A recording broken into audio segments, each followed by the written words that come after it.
Hey there, I'm Greg Finn, I'm Christine Zernheld. aka Shep, And I'm Jess Budd. And it is officially Marketing O'Clock. here on January 3rd, 2020. Remember, you can catch our famous Friday news shows each and every Friday morning. We read all the news So you don't have to. and some quick housekeeping on this Happy New Year edition show. First off, thanks for everybody who shared our first annual Clockskers show. We barely made it through the show. Jess immediately went to go be sick for days. Are you even healed yet? Jeez, I think I'm on the up and up. I'm not going to breathe on you guys just in case. Plus, we just kept having giggle fits and couldn't get through it. Yes. But we are actually making awards. We're sending them out. So if you want a Clocksker, we have awards coming your way and a little gift pack as well. So thank you for everybody for not only being awesome in 2019 and winning a Clocksker, but for sharing the news as well. We also have had some issues from our video feed, and you can just go to YouTube and look for Marketing Clock and find us. But we have a new look, a new feel, a new table, super pro here in 2020. You can now see our audio engineer, Hope, here today, and all three of us right here. So follow along on YouTube, and we'll actually do a behind the scenes on our Instagram. So if you go check out @Marketing Clock, you can see our setup, see our desk, and all of us, and what it looks like when we do this here. And lastly, here in the housekeeping section, we are elated to have two new fantastic sponsors here on the Search Engine Journal Network, and we couldn't be more excited. Yes, and this week's episode of Marketing O'Clock is brought to you by Ahrefs. So whether you work for a big brand, run your own small business, or do freelance work, getting traffic to your website is always an issue. And Ahrefs is an all-in-one SEO toolset that solves that problem. It gives you the tools you need to rank your website in Google and get tons of search traffic. If you want to learn more, check out their blog or YouTube channel for step-by-step SEO tutorials. And if you want to try it, they have a 7-day trial for only $7. $7 for 7 days. Head on over to ahrefs.com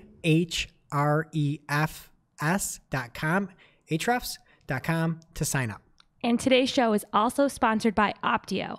Optio helps Google Ads managers automate time-consuming manual tasks so you can spend more time on high-level strategy and creative work.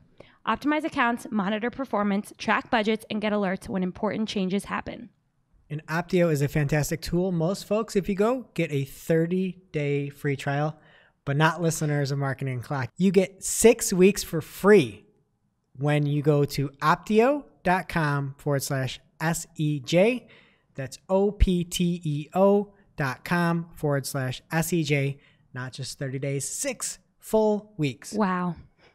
All right, Jess, what's in the news this week? All right, first up in the news this week, Google Ads message extensions are going away soon. According to the Google Ads developer blog, as of January 27th, you'll no longer be able to create new message extensions or edit existing ones. And that second part doesn't really matter because as of the 27th, also, any existing message extensions will stop serving. So I think it's safe to say that Google will be sliding out of your DMs at the end of January. Shep laughs, but that's her joke. I totally stole it. She should get the credit. It sounds better when you say it. I know, but you get the credit. It's genius.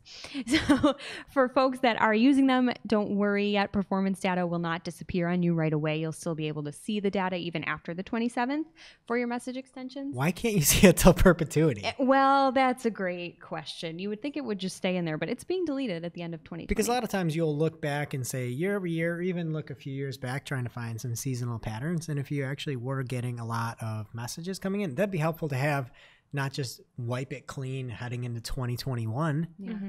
Just let it reside. Nope, it's going to be gone. So if you want to use that data for any future reporting or even just to have as a reference, after the 27th, maybe set a calendar alert for the 28th. Just export it now while you're thinking about it, because by, come Christmas 2020, you're probably not going to be thinking about it, and it'll be gone when you come back after the new year. So for those of you that have been using message extensions successfully, the sunset doesn't have to spell death for your campaigns if they've been doing really well.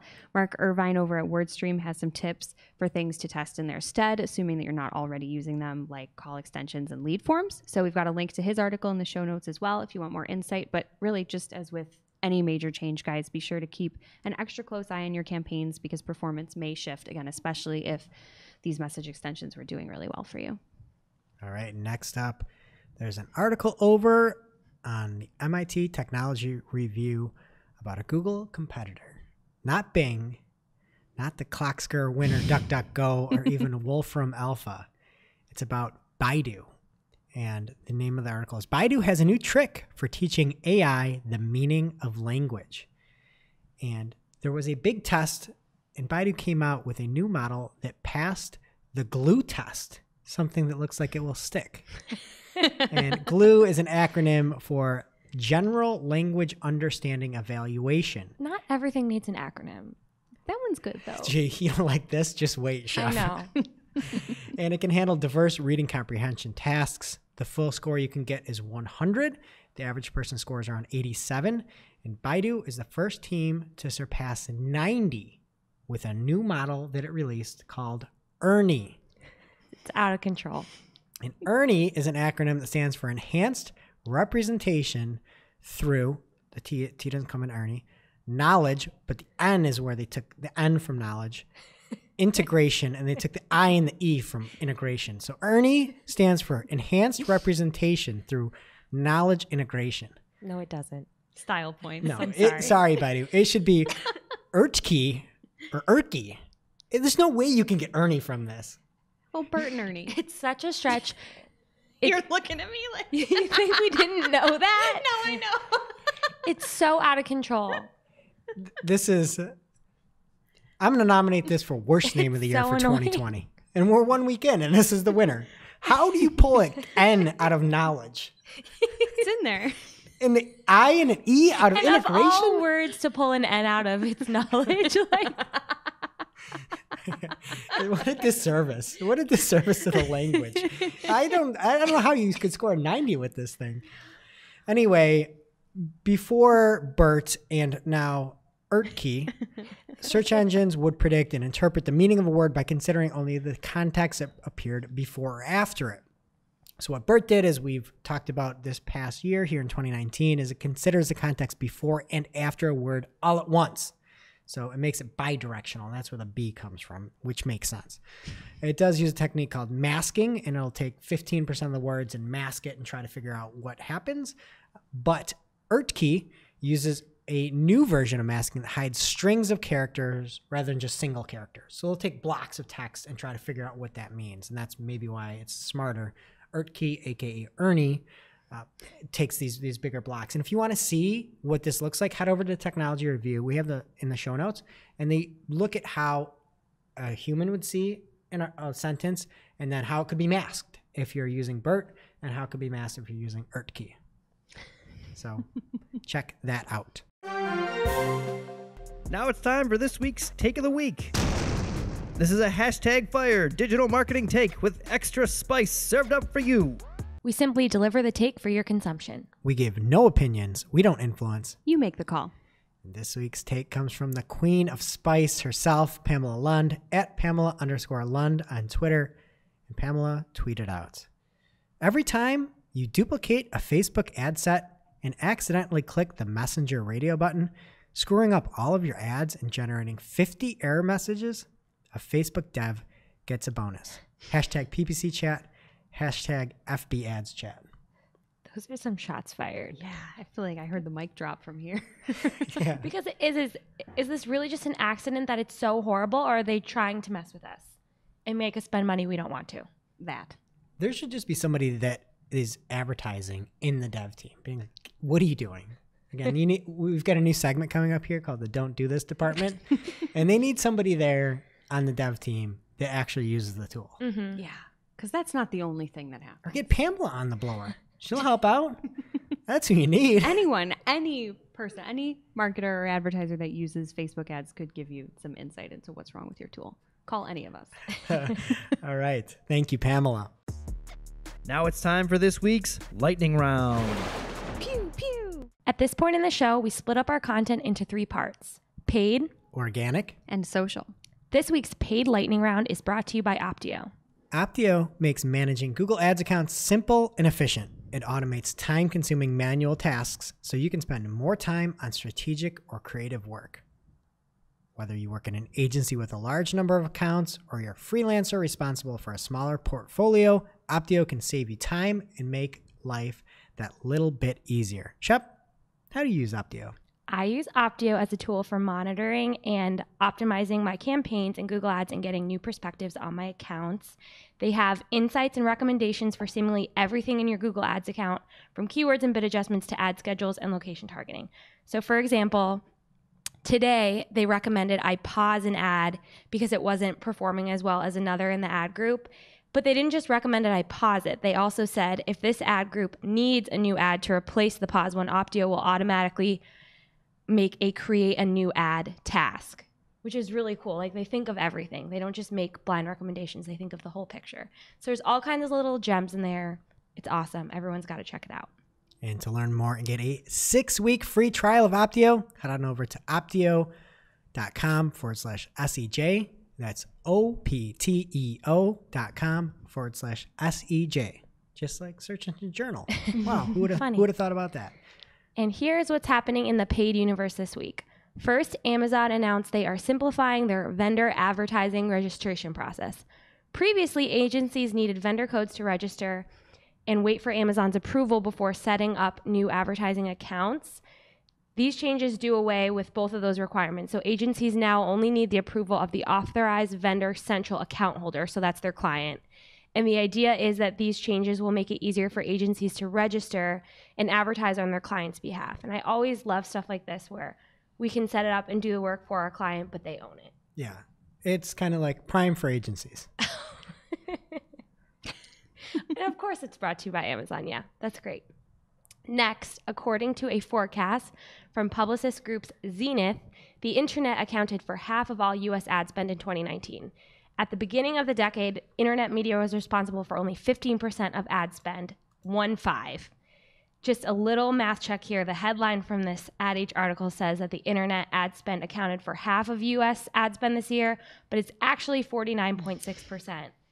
But I think they did that because they came up with the best line to start the article. It says, in media spending, it's halves and half-nots. Wow. So I would have just jumped to 50% too. Absolutely. And it'll probably be there by 2020. Next, Spotify is suspending all political advertising on the platform in 2020 for both their ad-supported subscription tier, which is non-premium members, and its original and exclusive podcasts.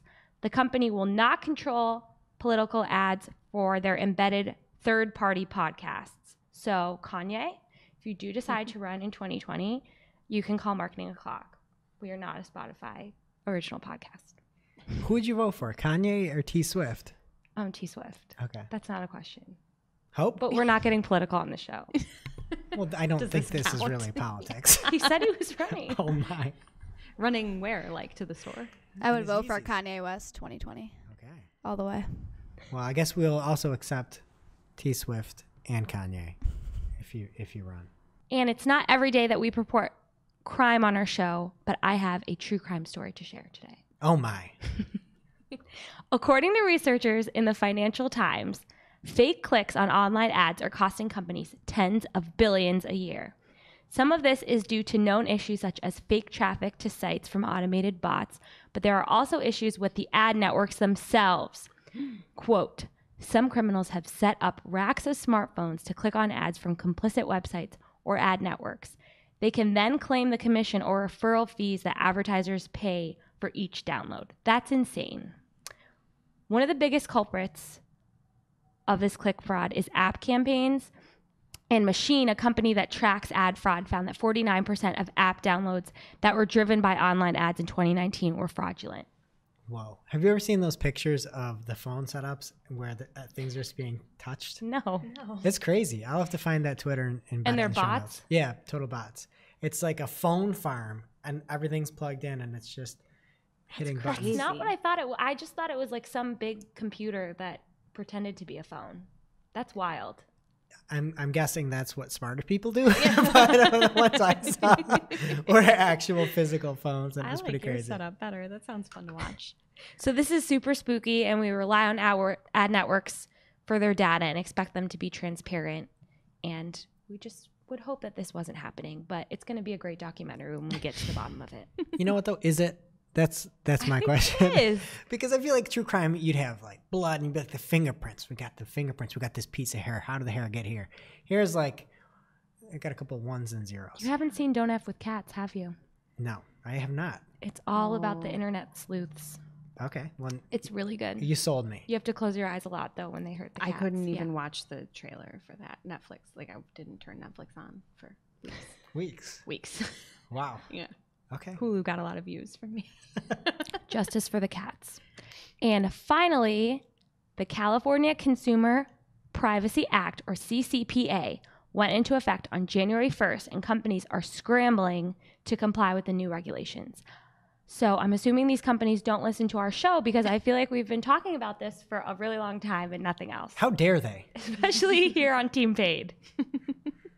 So as a refresher, the CCPA requires some companies to notify their site visitors if they plan on selling their personal data and allow site users to easily opt out of the sale of their data. This act is leaving companies with a lot of questions, the biggest two being what exactly does sell mean and which businesses have to follow the law. In addition to confusing everyone, the act is also going to cost people a lot of money. So in 2019, a report by the Attorney General's office estimated that getting in compliance with the law could cost companies $55 billion upfront with the potential for an additional $16 billion over the next decade. That's a lot of moolah. We will have the article linked in our show notes, and it's really in-depth and interesting and worth a read. But one key takeaway here, you don't necessarily need to panic so much yet. This law will not be enforced until July. It just goes into effect on January 1st, which is a little confusing. I think you're out there advocating for true crime. Just do what you want. They're not going to fine you until July, Well, that's fine. but you should get your act together. So there's also a little info in here about how the act came into be, and I found it really wildly interesting, and I want more info. The quote was, "It began when Alistair McTaggart." Can I stop you for a second? Alistair McTaggart? That sounds like a villain in Game of Thrones. You know, it's the Best name ever. That's why I'm reading the quote. Alistair McTaggart. Like, oh, House McTaggart. Alistair. I thought Harry Potter, but Game of Thrones works too. Okay, sorry. Okay, it began when Alistair McTaggart, a San Francisco real estate developer, had a disturbing conversation about digital privacy with a Google engineer at a cocktail party. He decided to bankroll a 2018 ballot measure campaign to fix the problem. Okay, so my first thought was Alistair McTaggart's the best name in the world. My second thought was this sounds like one of Greg's recipe blogs. Like how Yes. Yes, it was a blustery San Francisco 2018 night. And my third was, how do we get invited to these Google cocktail parties? Because I have a lot of questions. Yeah, and I want to see Alistair too. You just need to get a couple cocktails in them, and they And all open of a up. sudden, you're on the ballot. It's great. Honestly, I don't even know how. There's so much that's perplexing to the sentence you just read, not just the name. It's the fact that you have this conversation about privacy, and you're drinking, and you're like, "Hey, I need to remember. Like, I need to make this top priority," and then you go out of your own money and you bankroll a campaign to get on a ballot measure. This is different language to me. Alistair needs is- his own documentary. Yeah, who is he? What does he do? Why does He's Real a estate real estate developer. developer. Oh, it says that. Okay, well, that is what's happening in paid. What is happening in organic? This week's Organic Lightning Round is brought to you by Ahrefs. Ahrefs makes competitive analysis easy. Their tools show you how your competitors are getting traffic from Google and why. You can see the pages and content that's on them the most search traffic, find out the exact keywords they're ranking for, and which backlinks are helping them rank. From there, you can replicate or improve on their strategies. If you're not getting significant search traffic, Ahrefs tools also help to find topics worth creating pages or content on. You can easily see estimated search volumes and gauge traffic potential with their Keywords Explorer tool. If you are getting search traffic, use features like their top pages report to break down which of your pages are bringing in the most traffic, then figure out how you can replicate this success. Jess, how do you use Ahrefs? Well, as you said, there's a lot it can do, but recently I have been using the content gap report, which I find really fascinating and super easy to use.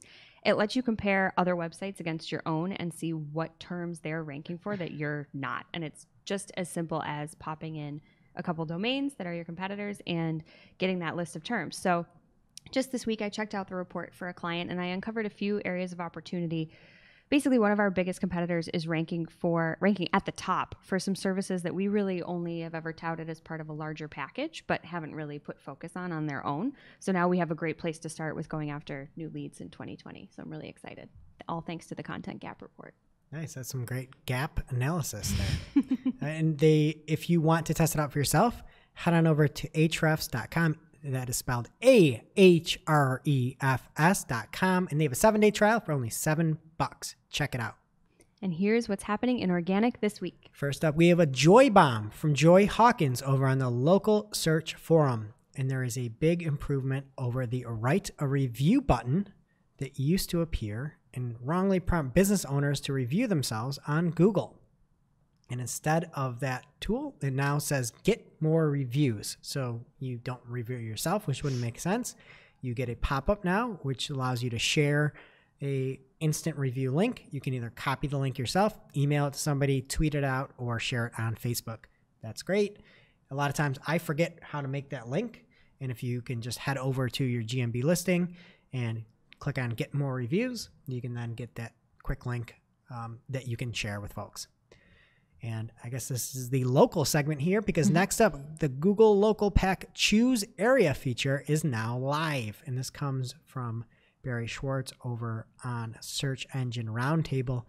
And he has an example of a listing where it says near West Nyack and allows you to choose an area if you don't want a service in West Nyack. And in this example, it pops up on mobile and you can choose which location you want to actually see the listings for. And I think this feature makes a lot of sense because many folks don't necessarily need services where they work. Let's say you might work in a different area. And so for this example with Nyack, or West Nyack rather, you could search for something in Palisades Center Drive, Bardonia, Nanuet, and Bellouvet. Are those real places? Yeah, I think Alistar is building a new complex over there. So I like this. You don't just have to be relegated to where you are now. You say, oh, I'm actually going to some other place that could be close by. And lastly, in this local section here, there's a tweet from Max Minzer. And he says, kudos, Bing Places. Doesn't stop surprising. Always had the best options to verify local business. And this is a nice addition. And I hadn't seen this before, but you can now verify a location by app. So you can get a verification PIN using a mobile app and verify your location on an app instead of just by mail, which is really cool. Nice. And now we're on to a new segment called the No Heck Sherlock Files. And this comes from Google. And the article is called Google, You Always Need Textual Content on Page. This is also from Barry Schwartz over at seroundtable.com. And there is a webmaster office hours, I believe is where this came from, but it was John Mueller over at Google. And he released the following statement, or mentioned the following statement in the talk. And he said, you always need textual content on page. Regardless of what other kinds of content you might have, if you're a video hosting site, you still need things like titles, headings, text, links, etc. The same goes for audio hosting sites. Make it easy for search engines to understand your content and how it's relevant to users. And they'll be able to send you relevant traffic. And I don't have any tattoos, but the final sentence may be my first tattoo. Okay. And this is how he ended it. If you make it hard for search engines to figure out what your pages are about, it would be normal for them to struggle to figure out how your site is relevant for users. I feel like I say that nonstop to clients. He also said it in a more confusing way than you do, though. He did. He did. There were a lot of knots in there, I think. Yes. I maybe that's a bad tattoo. Maybe we can we'll workshop it for the next time. But that is going to be my first tattoo. I don't know where I could just get a forearm tattoo. So when a client asks me something, I could just put a forearm I up. think we'd have to go like around. It was pretty long. Maybe a lip tattoo. And just go. Yeah, it'll all fit in Big there lip. for sure. All right. And then keeping it on the No Hack Sherlock, Google again says linking out to high authority sites does not help with your rankings. This is an early nominee for Tweet Thread of the Year. There is a Twitter account called Blog Like Prue, and they said, is this true? And had a graph showing that sites linking to authoritative content may count more than those that do not. Basically saying, if you have a website and I link out to sites that are authoritative, is this going to help me? And John Mueller, again, simply replies, no. No, that's it. And all of his tweets are made better by his avatar. His avatar with his hands up and his name, he calls it Banana John Banana. No. Just give some emphasis. Yeah. No. No. All right. Well, that does it for the no heck Sherlock files. But on to, I guess, the bug. We're just done with the label convention. This is just organic. And Google Search Console coverage report was delayed by about 10 days. So there was a 10-day delay that started on the 20th of December and made its way all the way through the 1st of January, actually part onto yesterday, the 2nd. And it's fixed now. But if you were looking in the Google Search Console coverage report and you didn't see anything, you've been holding your breath this whole time, you can breathe again. Thank God. And you should probably go see a doctor because that's not normal if you're still with us. And you've been some holding holidays in there. Yeah, it's some important times. You should be breathing. All right, next up, Google Search adds watch list to bookmark movies and TV. Keeping track of what you're watching is apparently harder than ever in the golden age of television and streaming services. What? Don't really think that that's it. No, this sounds cool. You like this? Yeah. Okay. I think all right. Hope will too. So let's take a poll after this. Google is adding a built-in watch list to search that lets you quickly bookmark movies and TV shows. The functionality is currently only available on mobile through the web or Google app for Android and iOS. A piece of content's knowledge panel will have a new card underneath trailers and stills with a watched it checkmark and watch list bookmark icon. Movies still in the theaters also get a get tickets button that switches to the Showtimes tab. So will you be using the watch list or watched it feature on Google search? I really like the idea of it. I don't know if I'll use it, but I like the idea. Hope? I love this idea. You will use Google search. Oh my gosh, yeah. Do you know how many movies I have to watch just to catch up to the Oscars and the Golden Globes? It's so many. And if I can make a list, and I'm watching trailers all the time anyway, so if I can make a list and check it off. I love usually it. have multiple lists in my phone. Don't you have like paper or like notes? I mean, I Don't keep you it guys on my use notes? phone, but it's nice if you're watching the trailer and it intrigues you. I can just bookmark it right there. Amazing. Keep it going. See, that seems too Love much it. to me. Then I have to go and I'm going to go watch a movie and I have to go to Google search. Yeah. I don't like that. It's not like it's going to play it for you right there. That would be nice if you could add it to your list and then just watch it right from Google search. Well, you But can get that's not a tickets thing. too. I don't need this. Who's going to a movie theater? Let's be Me. honest. Hope goes to the movie theater. She goes to the movie theater more than... I honestly might go to the movie theater tonight after work. What are you going to see? I kind of want to see Star Wars again. Oh, well, don't spoil it. I still haven't seen it. I won't. Thank you. I want to see Kylo Ren. I love him. Okay, Thank you. well, check it off as watched it and also put it on your watch list then. Okay, next up, Google has to improve their structured data reporting, according to Jono Alderson.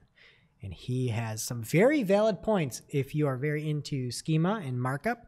He's got some breakdowns that kind of look at hypocrisy. Not hypocrisy, just, I guess, a non-uniformity between some of the reporting on what you get and some of the kind of page element data. So he talks about the fact that reports are element-centric, that are based on visualizing the numbers of URLs where feature a specific type of structured data, but that the mental model for structured data is page-centric, so that the reporting is also page-centric. You have to kind of see the examples of it, and he talks about the teams being more team-centric that release things, and that there's a disconnect. So if something's going wrong, that's some type of markup, it fires markups on every page, errors, and it just, I have never really thought about it, but he makes a very valid point showing the discrepancies between the way schema should be working and some of the reporting issues. Next up, the IRS is reforming the free file program and has dropped the agreement not to compete with TurboTax. This isn't a financial podcast here, but there's some very interesting. I didn't know there was an agreement. That's interesting. So what happened back in October? ProPublica did an expose on TurboTax and found that some of the free products were blocked from search engines.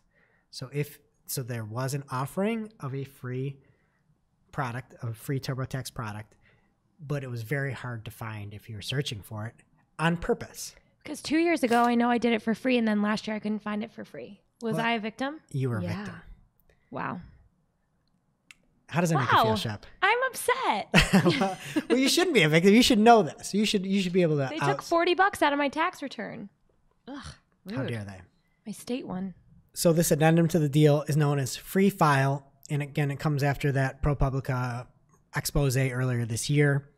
And so companies are now barred from hiding their free products from search engines, and if you do, that's going to be a huge problem. So I like it. It's open to more folks now, and you cannot be as deceptive. And don't try to take another $40 from Shep here in 2020. Don't you dare. All right. And lastly here this week, Bing revives its cashback program with rebates. And this comes from George Wynn over at Search Engine Land. And Bing has introduced Bing Rebates, the successor to a now defunct cashback shopping program. The new program makes rebates available to select Microsoft Rewards members when they make purchases through participating retailers on Bing. And George had a great Why We Care, and he talked about the fact that in the wake of numerous developments in the e-commerce sector, such as PayPal's acquisition of Honey, Google's revamped shopping experience, and third-party coupon sites partnering up with publishers, Bing is offering incentives for users to do their shopping on its search engine. What's new in social this week, Jess? All right, a quick social round here. First up, though, Snapchat will launch Bitmoji TV, a personalized cartoon show. This is from TechCrunch. So coming in February, Snapchat users globally will get to see their own Bitmoji along with those of their friends, starring in animated adventures. My Bitmoji is already a celebrity, so I just can't wait to see what she's up to. What is she doing? Why is she famous? She's just well known around town. I mean, she actually her fashions and just always knowing what to say. We should put a picture of her in the show notes because Shep's Bitmoji is like the most spot on Bitmoji of a human being I've ever seen. Is it better than mine? We'll put yours in there too, and we'll let the users decide. It's a very close race, but yes. Okay. So this looks really fun. It's probably not enough to get me onto Snapchat, but I'm not in their demo really. I'm a little bit too old. As we talked about last week, they don't really need me either. They're already hitting 90% of 13 to 24-year-olds, which not that I'm in that age group, but they got lots of folks on the platform. So the folks over at TechCrunch reached out to Snap to try and get more details about this, like how long episodes will be and whether or not they're going to include ads. And Snapchat didn't really comment. They didn't offer any specifics, but I think they'd be kind of stupid not to monetize this because people are really into themselves, and I think it's going to take off. People are going to want to see these stories, and I'm going to want to run ads on This them. is sad. Really? You're going to watch a TV show about yourself? Well, I'm not. I'm not on Snapchat, but I think the youth will be really into it. Well, let's go over to Gen Z. Hope, will you be using the Bitmoji Snapchat TV show, personalized cartoon show about yourself? Well, I don't have Snapchat anymore, so no. You know who will use it probably is Andrew in the office because he always sends me the comic strips that they do right now with Bit Bitmoji. strips or yeah, whatever? or whatever. They give you like stories with you and your friends. So this is the animated version of that. I bet Andrew uses it. Not that he's going to listen to It this. seems cute. I don't know. Yeah, it's fun. I don't know. I think it'll be a good way to monetize towards the youth. So hopefully they'll put some ads on there. It's going to take off. And what's not going to take off, for our armed forces at least, is TikTok. All members of the U.S. military have been banned from using TikTok on government-issued devices. And it's not because the app is contributing to productivity loss, which is what I thought at first, but it's actually out of data privacy concerns. It's kind of a complicated scenario, so you can read the article for the full details. But basically, TikTok's parent company, ByteDance, is Chinese, and any Chinese-owned company is required to give the Chinese government access to user data upon request. So for obvious reasons, the military is being extra careful here, but according to ByteDance, we don't have to be careful here in the US because TikTok does not operate in China, and the government of the PRC has no access to TikTok's users' data. In the United States, TikTok is operated by a US entity. So I don't know if there's anything to be worried about, especially as civilians. I get why the military is being cautious, but a lot of hubbub, a lot of people are talking about it. I guess the big question is if the Chinese government did want access to trends data in order to better craft their own messaging, would they be able to get it from TikTok? So Why would you use any social media on a government device? I don't know. Yeah, I don't like projecting my exact coordinates. Like, oh, hey, look, I'm doing a dance over here. Right, At exactly. this latitude and longitude. Doesn't sound No, like the thanks. best idea. Exactly. So I think that obviously makes sense. The rest of us, maybe we're just being worried. It's a little big brother.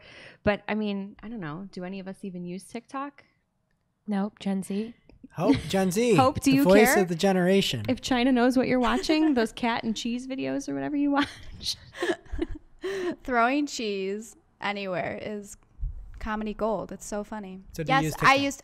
I use TikTok, yeah. You do? Okay, Yeah. so let's do a quick poll. I So you're learned the dances. I learned my first TikTok dance the other day. There's I a- was so proud of myself. What's a TikTok dance? It's just a random dance to a song. They're really complicated. I was proud of myself. So you learn the dance. Yeah. You record yourself doing the dance and you pipe the audio in? Yep. Or do you dance to the audio? You dance to the audio. Okay. Okay. So you're It's not an on art. Snapchat. You are on TikTok. Yeah. Gen Z. Gen Z. What else are you on? Facebook? I feel old. No, I hate Facebook. Instagram. Yes. I love your Instagram. And She's a good Pinterest. follow. Pinterest is probably my favorite social network. I wouldn't even know if you call it a social network, but Twitter? yep. Twitter. Okay.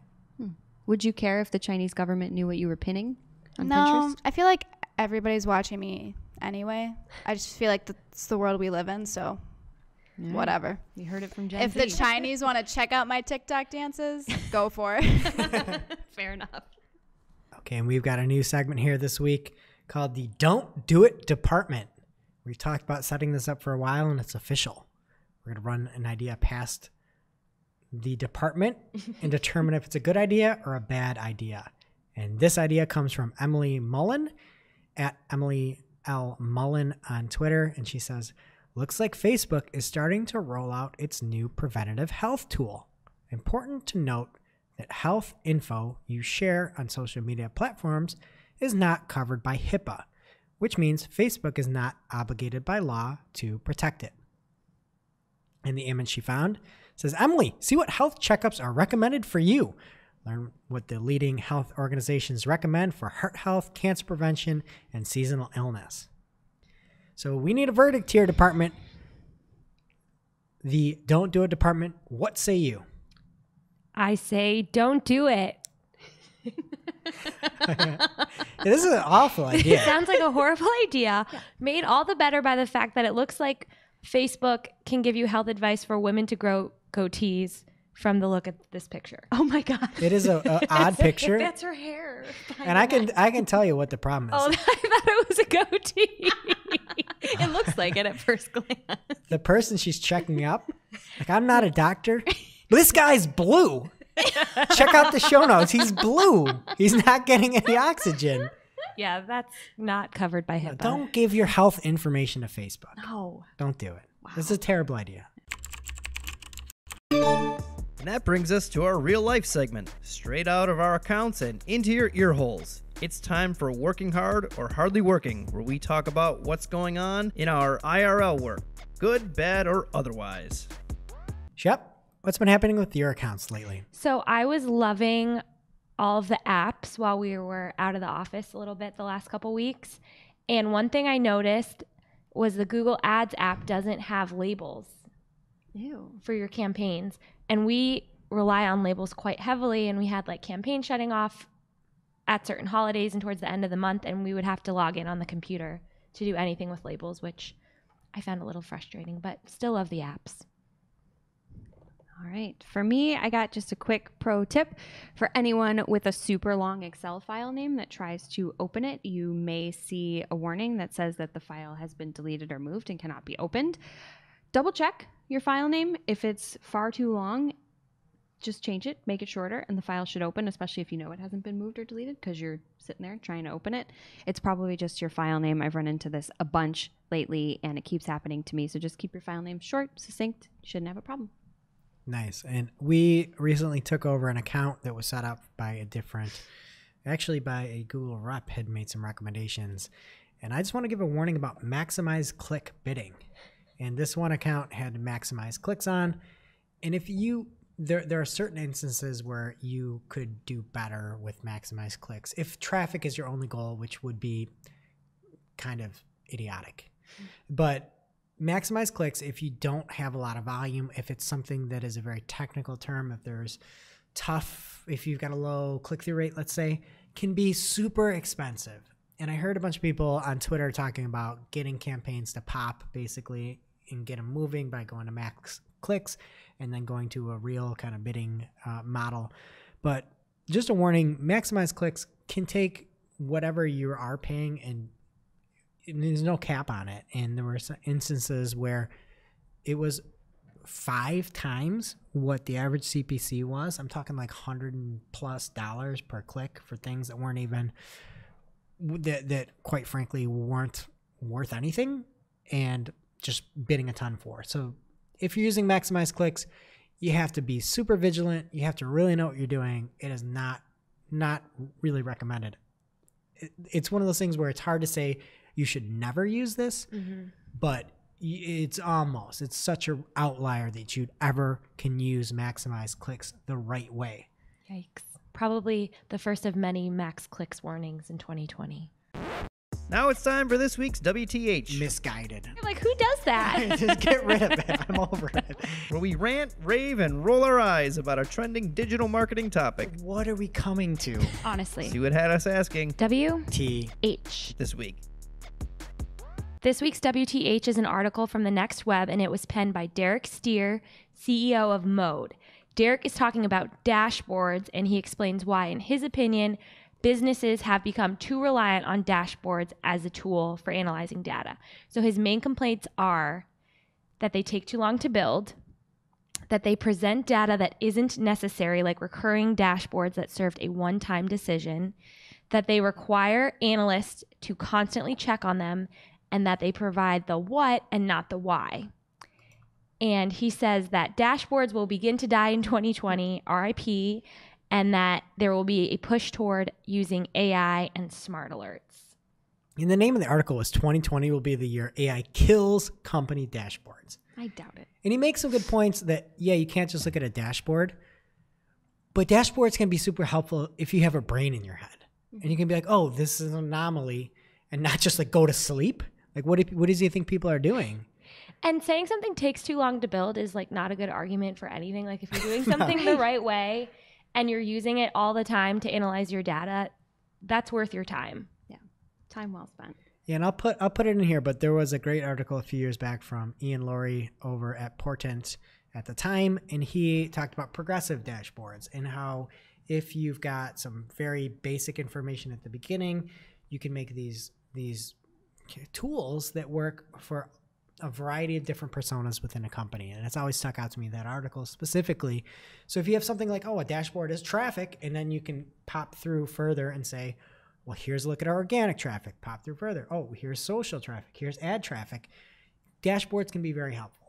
And I just get a little bit worried whenever anybody thinks they can replace something with AI, because I know AI. It's very, very good, but it should be not killing things. No. It should be enhancing things. Because the idea of a smart alert sounds useful, but it wouldn't be proactive, it would be reactive. Like you wouldn't know possibly until it's too late. Like that sounds like something you could use with dashboards. Right. So if your traffic is slowly declining, maybe you're not going to see that. And who said that? Bill Gates said we overestimate what we can do in a year, and we underestimate what we can do in a decade, or something like that. Ooh, I've never heard that Or one. a short period of time, long period of time. It's something like that.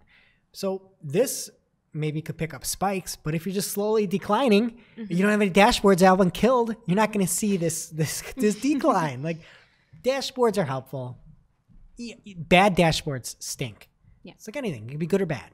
Yeah. And WTH. there's always going to be executives that want dashboards too. You can't get rid of those, because if you start sending executives smart alerts, they're going to hit the panic button, and they're going to be calling you, our impressions are down. Why are our impressions down? Like that's not your thing to worry about, CEO. Impressions are down because we turned off something that was giving us, junk. And now for this week's Cool tool. As a reminder, our Cool Tool segment is not an official endorsement or paid mention. We're simply sharing something we found in our travels that may be of use to our listeners and is really, really cool. This week's cool tool is Entity Explorer. It's free and it lets you explore, well, entities, which, for those that don't know, are defined by Google as a thing or concept that is singular, unique, well-defined, and distinguishable.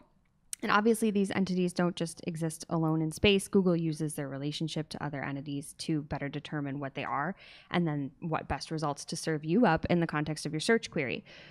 But how does one even start thinking like that? It's kind of hard. It seems difficult. So that's where Entity Explorer comes in. It's a really simple, free tool that allows you to start with a single term or entity and map out ideas, words, and concepts related to it. And then further, even more entities related to those. Just again, to start kind of thinking like a search engine. So for example, I plugged in chicken earlier just to see what came up. And I got all kinds of things. I got crispy, I got baby, I got KFC, and I got rooster. Ooh, have you ever had that? The crispy baby KFC chicken? I have not. Interesting choice as the vegetarian at the I table. know. Why'd you put chicken in? Well, because see, you guys think of chicken as a food, but I think of it as an animal. So this is where this is helpful because it definitely had different things. Like rooster came up, but then KFC came up. So it's just different things. So different contexts. And then after rooster, I got fighter, which scared me, but also good morning. So it's really fun, and it's a great tool just to get the wheels moving. Again, think of different ways that a certain thing can be thought about. It's great if you're working on content. So head on over to entityexplorer.com and start playing with it. Now it's time for our must-read marketing article of the week. An article so advanced, so in-depth, so detailed that we simply cannot cover it in its entirety on today's show. This week's must-read marketing article of the week comes from Greg Sterling over at Search Engine Land, and he has the big list of Google My Business changes, upgrades, and tests in 2019. And Greg goes month by month and recaps every single thing that happened to Google My Business in 2019. I saw the article. I was like, there's probably not that much. There's a lot. Every single month, he has to recap what happened and then has links to everything. So if you are trying to double check your local listings or you're new into the space, head on over to the article over at Search Engine Land and see everything that happened in 2019. Thank you, Greg. All right, that does it for today's show. Thank you to Ahrefs and Optio, our new sponsors here in 2020.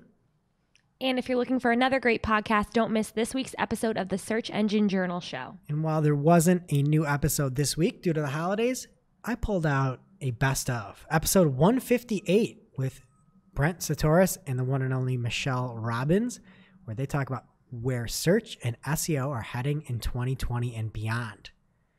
Very apropos for the time. It was a good one. Yep. And Name Clears, Michelle Robbins shares her insights on the future of SEO, what's important, where things are going. And at one point in the interview, she says, and this is why Michelle is just the best, if I have to have one more conversation about keywords, I think I might stab myself in the face.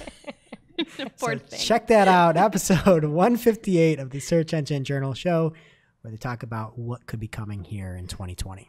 It is now officially not Marketing O'Clock. Remember, you can catch everything from this show on marketingoclock.com. While you're there, please be sure to subscribe so you don't miss a single episode. And we will see you next week.